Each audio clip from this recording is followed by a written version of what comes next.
Girmektir gayemiz. Yarın vefat ettiğimizde bizim kapanmayan amel defterimiz olsunlar diyedir çabamız. Dolayı bazı insanların amel defterleri kapanmaz. Onlar öldükten sonra da sevap defterlerine sevaplar işlenir. Çoğu zaman şahit oluyoruz, bunu zaman zaman anlatıyorum. Bazen cenazeler oluyor. Bizler de o cenazelere katılıyoruz. Bakıyoruz ki o cenaze sahiplerinin evlatlarını dışarıda anne ve babasının cenaze namazını kılmaktan aciz oluyorlar. Evet, Bismillah ve salatu ve selamu ala Resulillah. Bugün 1 Temmuz itibariyle ülkemiz genelinde ve Batman'ımızda yaz Kur'an kurslarının başlama startını vermiş bulunmaktayız.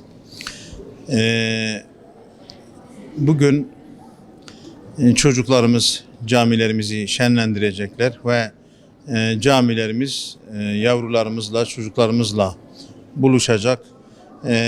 Bütün camilerimizde çocuklarımıza yaz Kur'an kursunda elifba, din, ahlak ve ibadetler konusunda hocalarımız tarafından bu hizmet verilecektir inşallah. Camilerimiz cıvıl cıvıl, katılımının yoğun olacağını düşünüyoruz. Çocuklarımızı nasıl okula gönderebiliyorsak, derslerini nasıl takip edebiliyorsak aynı şekilde bu çocuklarımıza Kur'an kurslarının ne kadar önemli bir eğitim olduğunu ve ne kadar gerekli bir eğitim olduğunun takibini de bu çocuklarımıza yaptırmamız gerekir. Ben hocalarıma da bir tavsiyede bulunmak istiyorum. Çocuklarımızın akranları işte dışarıda, tatillerde, başka yerlerde zaman geçirirken bu çocuklarımız tatillerinden feragat edip sizlere gelecekler, camilere gelecekler.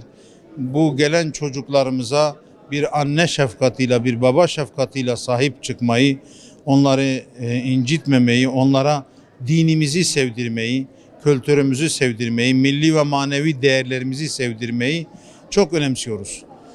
Hocalarımız da inşallah hem yaptığımız seminerlerde hem hocalarımızla birebir yaptığımız güreşmelerde onlara bu tavsiyelerde bulunuyoruz.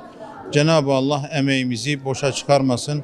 Cenab-ı Allah evlatlarımızı salih ve salihatlardan eylesin inşallah. Ben yaz Kur'an kurslarına Kur'an'ı öğrenmek, dini bilgiler, peygamberimizin sünnetlerini vesaire şeyleri öğrenmek için geldim. Ve bunlar da benim hayatıma, şeyime çok iyi ve katkı sağladı. Mesela ben bazı şeylerde eksik yaşadığımı gördüm. Bunları da hani yaz Kur'an kursuna geldiğim zaman bunları kapattım yani. Evet, tavsiye ediyorum, gelebilirsiniz. Kur'an'da çok iyi ilerleme kaydedebilirsiniz buraya gelerek. Ve kendinizi iyi hissedeceğiniz bir yer. Burası çok güzel bir yer. Öğretmenlerin gösterdikleri özene, gösterdikleri emeklere çok teşekkür ederim.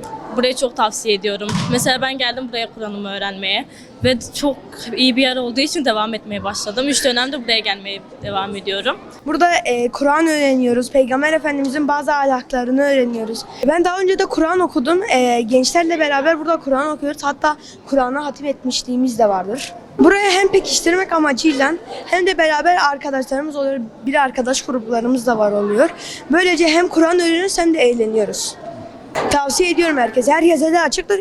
Herhangi bir ücret alınmıyor. Buraya geliyoruz. Yaz Kur'an kursu. İşte havuz var, futbol var, spor faaliyetleri. Burada Kur'an okuyoruz, öğreniyoruz. Ondan sonra burada namaz kılıyoruz. Eğlenceli oyunlar oynuyoruz. Böyle kendimizi geliştiriyoruz. Kur'an'ı öğrendim. Namaz da kılıyorum. İşte buraya geliyoruz, hocamızla beraber Kur'an okuyoruz. Mevlüt yapıyoruz bazen. Oyun oynuyoruz. İşte bazen havuza gidiyoruz. Futbola gidiyoruz. Satranç turnuvaları. Evet, tavsiye ediyorum. Çok güzel bir yer.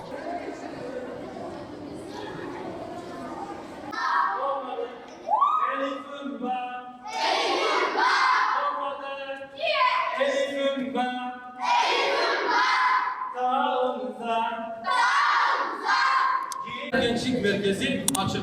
Tamam.